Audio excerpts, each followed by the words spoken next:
On the morning show today, Mayor Todd Coppernoll is in the studios with us to talk about all the great things going on in the city of Richland Center and the surrounding areas. So hello to you again. Good morning, Phil. How you doing? Doing well. Here we are in November. We are indeed, and I'll let everybody know that this time we are pre-recording the show, and I'll tell you why. So we're sitting down here on Friday recording for Monday, and the reason I am, a lot of people in town have been asking how my mother's doing, and I appreciate that, and she does too. And when you're hearing this, on Monday, Mom will actually be in surgery in Madison. She didn't mind me telling the world that. I don't have a lot to add to that other than to just let you know.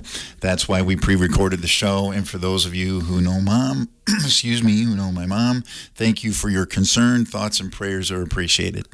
Well, let's talk about some of the good things going on around the area. Successful cross-country team? You know what? That's awesome. I love that. So the Richland Center Ithaca cross-country team has qualified for state, I believe, by the time this airs. Its state meet will be over. Right. But I want to congratulate everybody associated with that. First time in 50 years, second time in history that this team has made it to the state tournament, the boys team.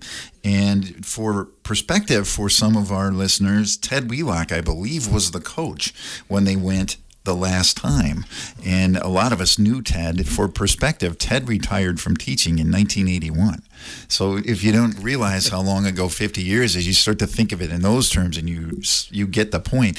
And I just wanted to say I was on the boys cross country team all 4 years I was in high school, and we certainly weren't at it was different when I was there. The other teams used to bring our bus around to pick us up. You know, they'd be done and they'd have their lunch eaten and they'd come around and wait for us to finish and grab us with the bus. It was a different time.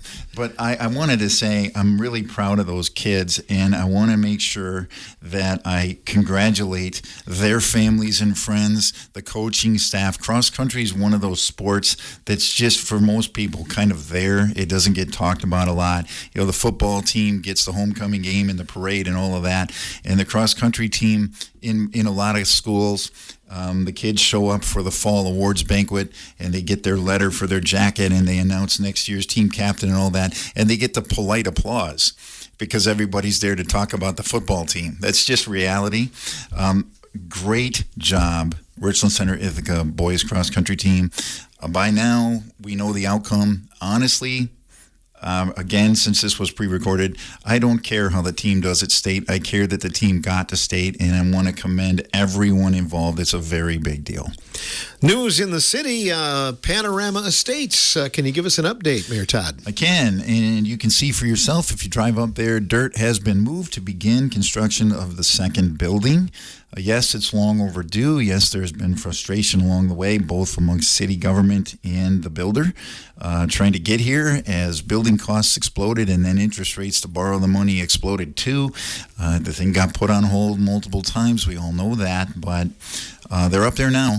And they got the dirt. They started, and the building inspector has the blueprint now that he needs before he'll issue building permits. So the expectation as of right now is that I would say next week the building permits will be issued, and then I would guess here around the 10th or 12th of November, you'll probably see the beginning of the concrete for the foundation. From my last conversation with Mr. Dwayne Kleinsasser, who's the builder, the general contractor, that I expect them to start doing that work around the 10th or so of November. And then they'll obviously, I think it's about, with no delays, like a 13-month build or maybe slightly longer than that. So it's going to be a little while yet before those are ready to rent. And, if you get any delays, it could be a year and a half from now. But getting the construction going here is obviously that key element we've been trying to get to. And if you go up there, you'll see this big mound of dirt that a few days ago wasn't there because it was under the grass. So the excavator's been up there working. Our director of public works, Jason Glassbrenner's been up on the site. I've been up there. City council's very excited about this, as they should be. City administrator is, and I've heard from a lot of people around town. I knew the day the excavator got up there because Dwayne told me when they were coming, but I knew when I started to get photographs texted to me from people who live up there that were excited to see it. Is there a penalty because they didn't get it started when they said they would? Specifically, no. They're not in the terms that you're thinking, but TIF financing, tax incremental financing, the way that works, I'm not going to give a speech on this, but basically, as the builder pays the property taxes that are due on that new building, a portion of that money is then returned to the builder to use to retire the debt they incurred to build it. So no, there's not like an amount of money being withheld or that kind of thing. But this whole time, that TIF has been burning down. These days have been passing. There's every TIF district, every TID, which is a tax incremental district, has an end date on it when it is created. And I'm sorry, I don't remember off the top of my head when this one is. But this was signed in 2018. I wasn't even mayor yet when this was first done. And so that TID, that tax incremental district, was put in place then. And the end date does not move, even though the construction got delayed. So it actually puts more pressure, if you will, on the builder because there's less time left. Think of it this way. They will pay less years' worth of property taxes within that time now to get money returned to them to recoup the debt. So that's how that works. And that's why it's like that. It's one of the reasons. It's why it's like that. And that's actually state law. Staying on that side of town, the Richland Center School District. Richland District has been in negotiations, I know, and the county had kind of made their mark, and now the district sounds like has answered as well about some campus property. Yeah, I think this is a good solution. The gymnasium at the campus and Melville Hall will become the property of the Richland School District. I have not talked to Steve Board about what the district wants to do with Melville Hall, but it's been discussed publicly for a while that they may have interest in the gym. And if you think about it, it makes sense. They were saying they needed more gym space, and that gym's right down the hill from the school. It wouldn't have made any sense, I think, to most people to put a very expensive construction of a new gym, $10 or $12 million into a referendum when you have a gym down the hill. And that gym does need some work. I know the showers, locker rooms aren't in good shape. I think a little bit of roof work in the doors, things like that. But the gym floor is in great shape, and the bottom line is it'll cost a lot less money to sort of refurb that gym than it ever would have to build one. And plus, it's right there. It would just make sense. So, and the other part of this that I don't have any details on yet, but I know the folks at the Simons Recreation Complex and the folks at the school district intend to come up with an MOU, a memorandum of understanding, that would allow Simons access to the gym. So some things that I know in the future, perhaps Simons members can enjoy that gym for walking, basketball, volleyball, pickleball, whatever you might do indoors in the wintertime. That's all got to get sorted out. It's early in that process, but I have no reason to believe it won't get sorted out. And then I'm sure Steve would be willing at some point to come down here and explain how the district will use Melville Hall. So 2 of those buildings anyway. Well, they already own East Hall, where they put the partner school. So 3 of the campus buildings are now be owned by the district and will remain in place. It just makes sense. I mean, it's pretty much all the same campus now, isn't it? Yeah, I mean, really, the high school's right up the hill. So and Hive Drive is a city street. And we'll be talking to the county about plans for other development possibilities on the property. But I would envision it sometime. I just see it inevitable. What is likely to become a city street, sort of running onto the campus property off Hive Drive. My vision, and I don't know if this will be exactly what they do, but my vision is where you turn left to go to the school, perhaps there will be like a street to the right to access the property, and you could get to Simons. And there's been discussion sporadically, but I expect it to heat back up now. I intend to force it to heat back up now about maybe putting some homes on the hill behind the campus buildings, not where they are. That was first proposed about 2021, and there were just too many layers. The campus was still in operation, which means that land was all in a lease to the UW Board of Regents. Some people thought it was a great idea. Other people were afraid of it because they feared Ironically, unfortunately, that it might lead to a closure of the campus or help signal that that was the right move. It was never anybody's intent, but the homes didn't get built, and now we're here. So I don't see a reason not to pursue that now. I really don't. And Mr. Dale Bender, who, of course, worked for City Utilities for years and years, a lot of your listeners will know him, had drawn up a plan at the time that would have put, I can't remember, 17 or 18 single-family homes kind of up behind there. Well, those buildings have had City Utilities all this time, so getting hookups to new residential lots shouldn't be super difficult. And then you are going to need a very expensive street with curb and gutter, though. So that's where, again, it's still county property. The city can't just do that. And just kind of getting ahead of myself, but I've done a few of these conversations. So if you anticipate a builder potentially asking for tax incremental financing, a TIF district or a TID, TID, which is very common because construction is very expensive. If that happens, the city has the ability, the legal ability to pursue that, whereas I don't believe the county does. I'll check with our attorney on that, but I don't believe the county can do that without the city.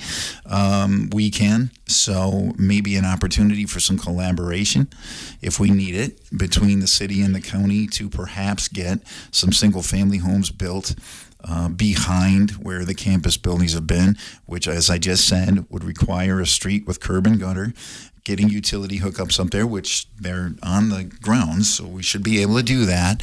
And I intend to push that issue. I thought it was a great idea the first time. It's still a great idea, and we need them. So we'll see where that goes.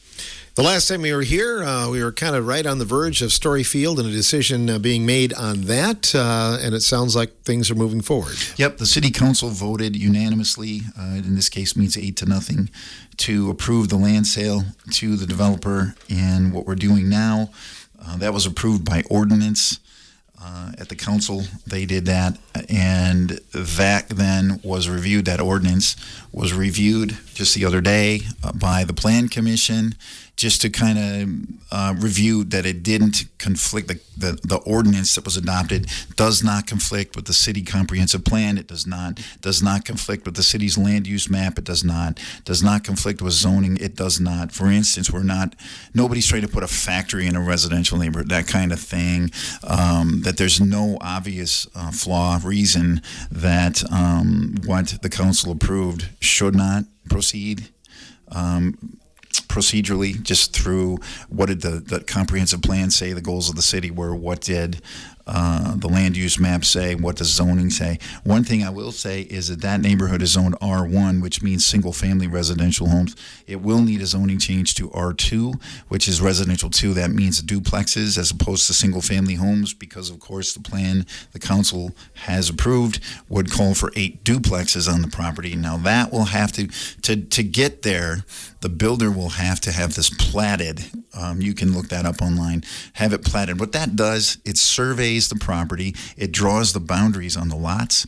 Because, for instance, you need to make sure you're not violating lot sizes, that they're not too small, that you're not violating setbacks as required by the city, things like that. So it'll have to be surveyed. It'll have to be platted, and then all of that has to be approved. And by the council. Now, to do that, that will require a public hearing, because it will be platted and then zoning change from R1 to R2 to allow duplexes. That will require a public hearing. When will that be? I have no idea. I just don't know at this point. What has to happen first is the builder, the developer, has to get there. So get the surveying done, get the engineering done. This is where the lot lines would be and so on. Has to be drawn up to be presented, obviously. The Plan Commission and the City Council will both need to review these things, and that'll happen, but I don't know. It's just too soon to tell anybody when. And again, it's about to be November here, so there won't be building up there for a while, because it's going to be winter and all of that. Plus, a project like this takes a great deal of engineering by the builder, and I just told you why. You've got this open field that, of course, will have 8 lots created, and will have a street. That's going to be a city street, a cul-de-sac. That all of that has to get engineered, laid out, brought to the Plan Commission and the council to get it platted, and then that gets filed at the courthouse. to be kept on file if there's ever, in the future, sort of anyone wants to contest where the lots were supposed to be, any of that. Well, that's what approval of the plat does. That's what that plat would serve, 50 years from now. Somebody says, well, they were supposed to be over there, or that's supposed to be mine.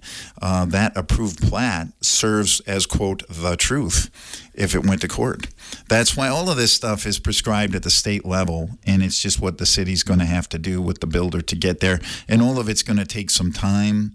So, that's kind of as far as we are at this point. Yeah, I mean, it could be this time next year when we're talking about things. It certainly could be. And I don't know that. So I wouldn't say 3 months. I wouldn't say 9 months because I don't know yet.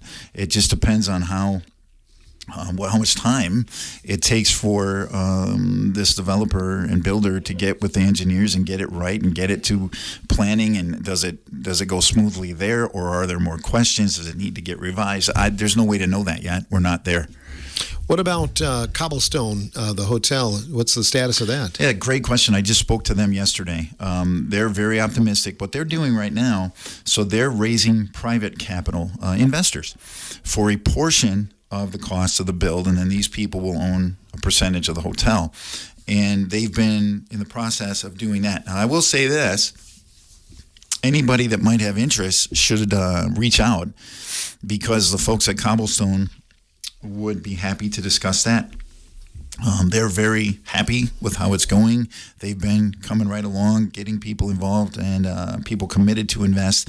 I don't know because, honestly, I don't really want to know. I'm the mayor. I'm an elected official representing the people. I don't want into their business side of the deal. I don't want in it, and I'm not in it. So I don't know how much more money they still need to raise. I didn't ask that question, but they did tell me they have some of it, and we kind of left it at that. But they kind of just let me know to just tell people that they'd love to hear from them if people had interest in potentially investing in the hotel. Other than that, I'm sure people have heard this, but the intended location is downtown on Orange Street. It would be just north next to the Quick Trip, right across the street from the bowling alley. And part of the reason, well, there's two big reasons. One is a hotel in the downtown that we think would have great potential to bring some new life to that part of the city. And the other one is literally there is a banquet hall across the street. So if you're going to put it downtown and it's going to want highway frontage, which that is, it was just a kind of a lucky break, but the land that was available happened to be there. And so it's kind of just a logical place for a hotel, and just from the hotelier's viewpoint, and a logical place from the city's viewpoint. Bring some new life downtown, get some new construction on the highway down there. The mayor for the city of Richland Center, Todd Coppernoll, is our guest on a Monday morning show. We'll be right back.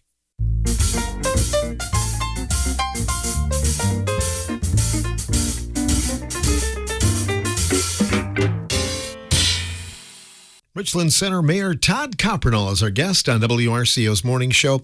Todd, could you talk about the city budget? Yeah, man, what a good time. Man, I'll tell you what, I've been telling everybody for months, that this year's city budget would be a challenge. It has been. The school districts are going through it. The townships are going through it. The villages are going through it. The county's going through it. Inflation, to just get right to the point, the inflation of the last few years has simply overrun municipalities' ability to come up with money. I mean, Madison has a big budget shortfall right now. Milwaukee does. La Crosse is looking for ways to cut money. Dane County, 31 million light. Going to leave 50 jobs unfilled. Things like that going on. It's just the way it is right now. Just like it is in so many of our households. Everything costs so much more than it did 4 years ago. And it's not like our incomes kept pace. Well, city tax bases certainly didn't. County tax bases certainly didn't either. So we're almost there. The Finance Committee has met with myself, with the city administrator, and several other members of the city staff several times, trying to get there. What do we keep in? What do we take out? Because it's not easy. And, when you think about what elected people do, I've learned a lot in my 5.5 years as mayor, and I also was an older person before that. A lot of people don't understand the role of the city council members. honestly, the school board members or the county board members, and what you're really there to do. And these are the decision-making bodies. So the city council, those 8 people, they make the choices on behalf of the city. For instance, and their biggest job every year is to enact the city budget. It's millions of dollars of everybody's money. What do we spend it on? What do we not spend it on? From where do we get it? Are we going to spend some cash that we have? Are we going to do short-term borrowing to pay for a road work? Every municipality in this state is going through the same thing right now. And to their credit, the city staff and the city council have worked together and worked very diligently to get there. And we're nearly done. One component that's left to sort out, we're going to segue here, the ambulance service, which I know has been a hot topic around town. So, of course, the city will participate in providing an ambulance service for our people in 2026. And we know that there's a lot of local support to stay with the Richland EMS rather than contracting with somebody else. We know that. And I'm sure the townships and the county have heard it too, the message received. So that's where the effort is right now, is to do that. And right now, there's no way out of this. And it's understood, it's justified, but a significant cost increase is coming to the city, to the townships, to Boaz, to Yuba. Everybody's going to get a significant cost bump on what it's going to cost to run Richland EMS, because there hadn't been an increase in several years. And as everybody knows, costs are up on everything. And when you combine not having done an increase for quite a while with things costing more, well, tomorrow got here. And so the city's looking at, depending on where this ends, roughly $50,000 a year more than it was costing, roughly that. The townships and villages all have significant cost increases too. It's just the way it is. So you got to fit that into a budget. It's not easy, but it's worth it. It's the ambulance. There's no choice here. Come on. You got to provide an ambulance. And our people that serve us at Richland Ambulance, Richland EMS, are great people working very hard for all of us. And we're doing the best we can for all of them too. And it's a challenge. They know it, we know it, but we're all gonna get there on this thing. We're trying to figure it out. So right now, the city and the county are trying to work together, try to figure this thing out, because what the county has done is they've asked everyone who participates in this service to sign a 1-year agreement, basically to, number one, keep the ambulance service running, but then number two, allow next year to figure out a more long-term solution. Well, okay, but there's challenges here all over the place, and so it's not resolved. At the time of this recording, it's not resolved, and until it's resolved, the city's not going to be able to finalize the budget, because we have to, of course, account for how much that costs, and until we're done here, we don't have a final number.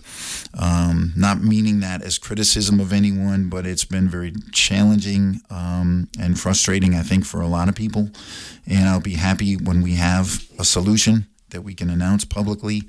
And again, I mean, me personally, I've said this many times, my term is up in April and I'm not running again, so there will be a different mayor by the time next year's budget comes around, but I'll still live here, and my hope and intent, for what it's worth, is to retain the Richland EMS service and to have them be the long-term solution. That's going to take, and it's why we're talking about this, it's going to take a significant change in how our ambulance service is funded. I want you to ask yourselves some things. This has nothing to do with anyone who works at Richland EMS or the quality of their work or their level of commitment. I'm not talking about that. I'm going to ask you to think for yourself if you think it sounds logical for Richland EMS to be buying a used ambulance from a place the size of Muscadet, because that happened. Does it sound logical to you for the Richland Ambulance Service, Richland EMS, to buy an old building with a leaky roof, and then now to be saying we don't have the money to fix that leaky roof, so we're just working on it while we keep catching water? Those are signs of a funding issue. And there's no getting around it. There's been a funding issue, because I think when the Joint Ambulance Committee was founded, which is like 10 years ago now, might be longer than that. I wasn't living here when it happened. I think the intent was to perhaps form an ambulance district within a year or two and get a different funding model in place and all that. But that just didn't take place. It didn't get done. So we're here now, and everything costs a lot more than it used to. We've just covered that. And we need the ambulance service is as important as police and fire, is as critical as police and fire, and needs to be respected on the same level as police and fire. And what that's done is it's put everybody in an uncomfortable position right now, saying we agree, but now how? What are we going to do? So we'll see. We'll see what the final outcome is. My message is I believe in the Richland Ambulance Service, Richland EMS. I believe in everybody working down there. I know it's been stressful for all of the elected people, for the staff at the city, the county, and all the township boards. I get it.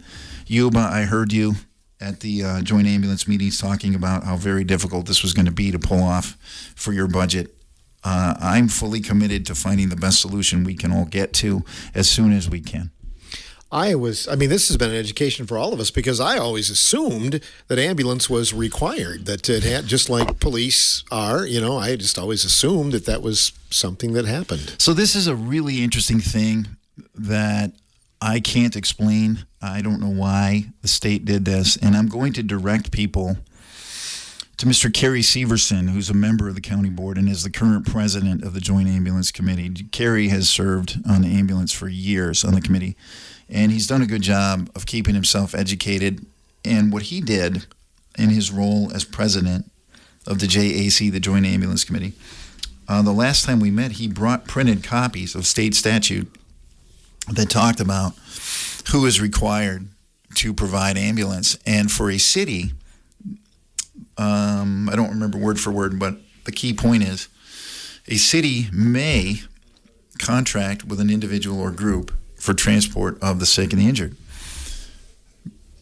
May. A township shall. So it's actually a requirement by statute at the state level for a township to provide ambulance, but a city may. Does that make any? I don't know. I don't get it. I don't get it. And I think the county was also a may, that the townships were the only shall.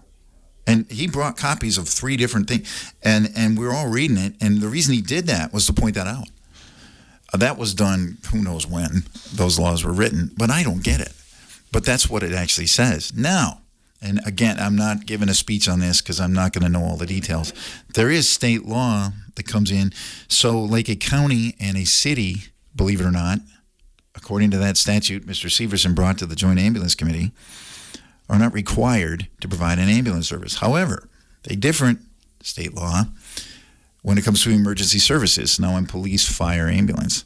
If you cut too big of a percentage out of your budget year over year in emergency services, so cleaner language, the county and the city have been financially participating in supporting Richland EMS. If those entities cut too much from their budget, you can lose 15% of your state aid, which was done at the state level to protect emergency services, to keep them from being gutted out of a budget if a budget crunch came, because those are critical services. So the statute does not state that the city of Richland Center, for instance, must provide an ambulance service. I can't imagine not doing that, but it says may. But in a different law, if we cut too much, you can lose 15% of your state aid, which would be absolutely catastrophic, and that's why they did that. I believe, and again, I'm not a lawyer, guys. I'm trying to share as much information with the public as I can, but I don't have complete information. I believe the county's in the same scenario, that I'm sure they are, that if too much was cut from the public safety budget, they could lose 15% of the state aid. It's complicated stuff, guys. This is not easy, but I don't want to scare everybody, but I want to make sure I have your attention, because it's the ambulance service. We're not talking about an ice cream shack. Okay, end of the day, we'll get it. because everybody, it's not just that we know we need it. Anybody knows we need it. The point is, Richland Center, Richland County, the townships, Boaz, but we don't just need it. We want it. We get it. We know this has to get sorted out. It just got complex and expensive, and it made a lot of people uptight because that's what that does. But we're not done yet. We'll get done, and we'll keep going.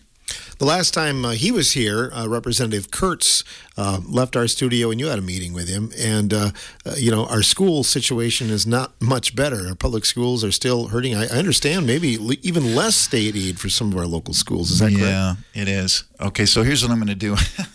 I'll touch that in just a second. Great point, Phil.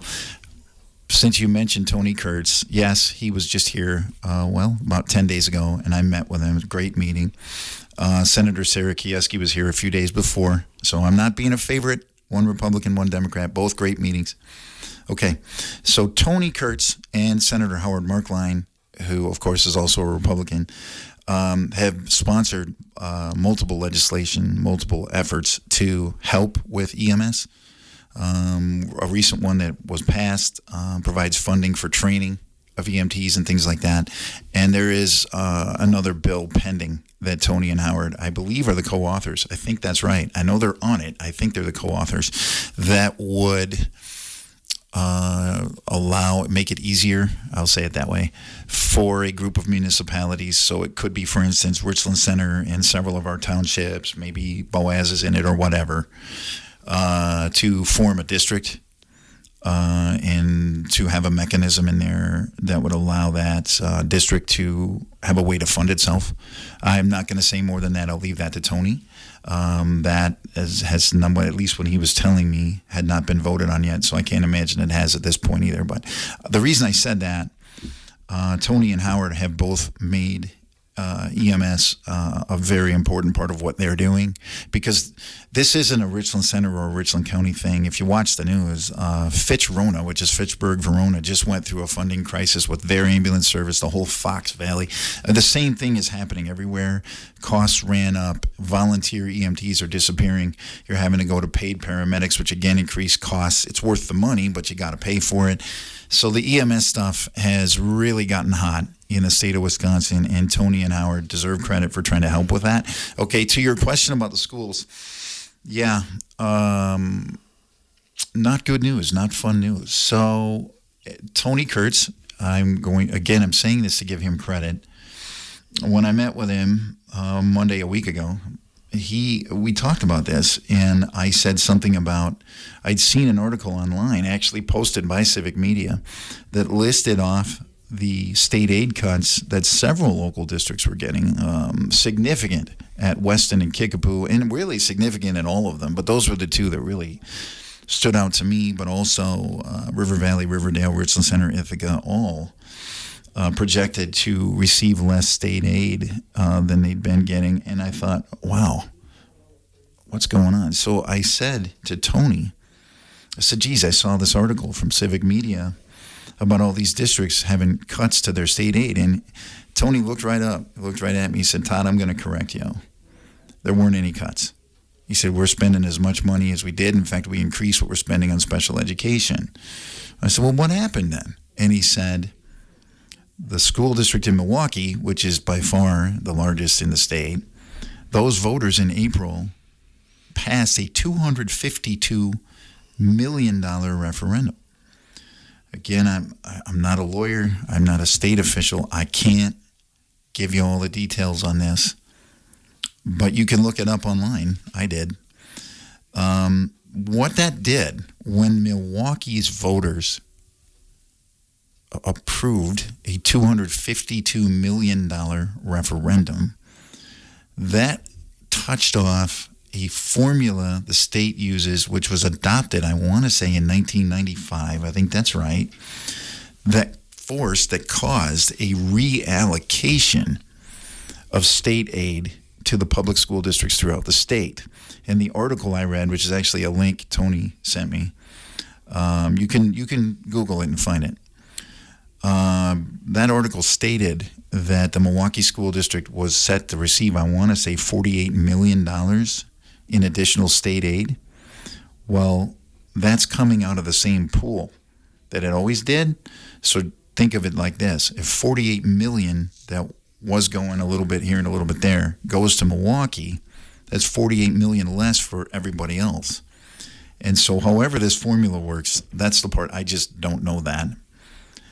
It set in motion a reallocation that led to cuts at hundreds, plural, of school districts in the state. There's no way out of this that I've heard yet. I think it is what it is. And so I don't know how you could blame the administration at Weston, at Kickapoo, at Riverdale, River Valley, Richland Center, wherever the next ones are, because it's going to be everybody out here. For this, they didn't have anything to say about it, but they've got to contend with it. They've got to live with it and adjust accordingly. And it's either cut things or attempt a referendum to get back where you were. And man, that's disheartening. I don't know what else to say about that, because there's nothing that anybody that is out here in the Richland Center area. I mean, this was a referendum in Milwaukee. Mm-hmm. And we're all out here going, hey, hold on a minute. We're small in the first place. We're fighting for every dollar. But believe me, folks, when I tell you, every place right now is fighting for money. Every place right now is fighting for money. Schools, counties, townships, villages, cities. It does. This whole state, probably the whole country, but I assure you, this state is trying to figure it out with real challenges. Ask yourself a question.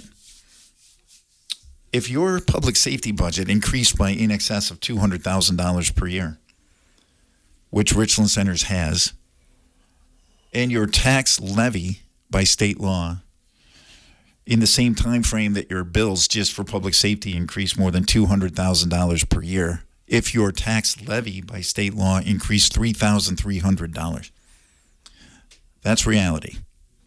That's what's going on in Richland Center right now. It's not just Richland Center.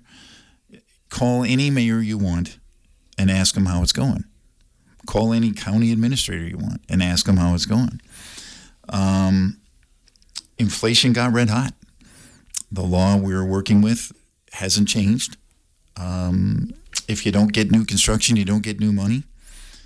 And you live in a place that's rural, that doesn't naturally attract as much building as a place like Dane County.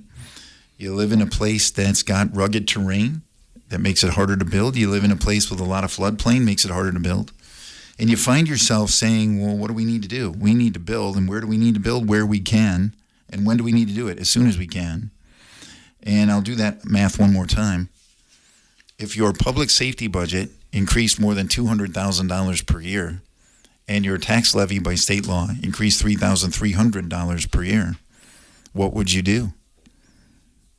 Thank you to our 8 older persons who are committed with myself, our city administrator and our financial officer and our city department heads to finding the answers to questions like that, because those are the questions that we're all being forced to answer right now. If you think it's a Richland Center thing and you want to start kicking us, go for it. Then call Dane County.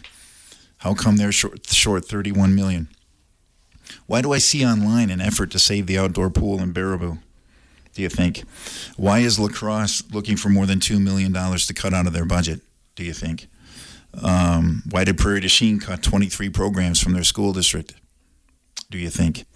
It's all the same answer. It's all the same answer. Basically, inflation and what things cost simply got too hot and overran the ability to pay the bills at the local level. And unless, it just comes down to this. You have the money you have and you have the bills you have.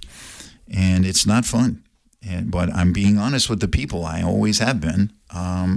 You got to be ready for some tough decisions at the city level, at the county level, in your township, because business as usual simply can't happen now. The things that you're used to that were always just paid for and you assumed would never leave. Don't assume that anymore. Because unless there is a significant change in legislation at the state level, the local governments, city, county, township, school, will have to do more with less. It's tough math. It's tough math. But it's the reality. And this is why we need people to step up and serve. We live in a country that allows a representative form of government, which is a very big deal. Should never be taken for granted, even when you're mad at the government, which I know a lot of people are right now all over the country, and I know why. Okay, but don't ever underestimate the significance of living in a country that has government from its people for its people. You have to realize, and this is why I'm not running for re-election, I've done 3 terms as mayor. I'll be done in April. I don't believe any human being should serve more than 3 terms. And the reason is it's a representative form of government. It was never meant to be somebody's job. It's not supposed to be where you drop anchor for 30 years. I don't like it when I see that in Washington, D.C. I think a lot of people don't like it. So I put a term limit on myself of 3 terms. But that means we're going to need a new mayor. And that means we need candidates. We need people to come down in December and take out nomination papers. That's when I'll sign what's called a declaration of non-candidacy. And that's when we need people to grab nomination papers, get signatures from throughout the city, turn them in, and get on the ballot for mayor, for city council. I'm sure county board is going to have some openings. I would assume they will at the school board as well. But, okay. None of that works. Representative government does not work without representatives. That means people, and that means you. And if you want to make a difference in your town, imagine, I'll just stay with the city, there are only 8 members of the city council. There are 8 votes when the budget gets passed. There are 8 votes every month when the bills get paid. There are 8 votes on a potential new ordinance or resolution. These critical decisions, they come from 8 people. The mayor breaks a tie if there is one, so there could be 9. And that's it. That's the total. And that makes those positions critically important. And so I hope that some of the people listening to me will be inspired and do what I've done, which is don't just sit home and tell everybody how much the people that are doing things stink. Don't go on Facebook and say things you don't know anything about. Show up. Get your name on a ballot and make decisions and represent your city. Because nobody can build yesterday. It happened. Nobody can build today. We're here. A small group of people at all times will be responsible for building tomorrow. Will be responsible for creating the Richland Center of the future, the Richland County of the future, the Ithaca School District of the future, the Yuba of the future. That takes elected people, and that takes candidates. And the time to take out papers and run for office is in December. And in the city, you do that by coming down to the city clerk's office and telling them that's what you want to do. And I hope some of you listening to me will hear this, take it to heart, and make that choice. Well said, Mayor Todd, as always. We'll see you in December. Thank you very much, Phil. You bet. Mayor Todd Coppernoll joining us for this portion of the morning show on WRCO.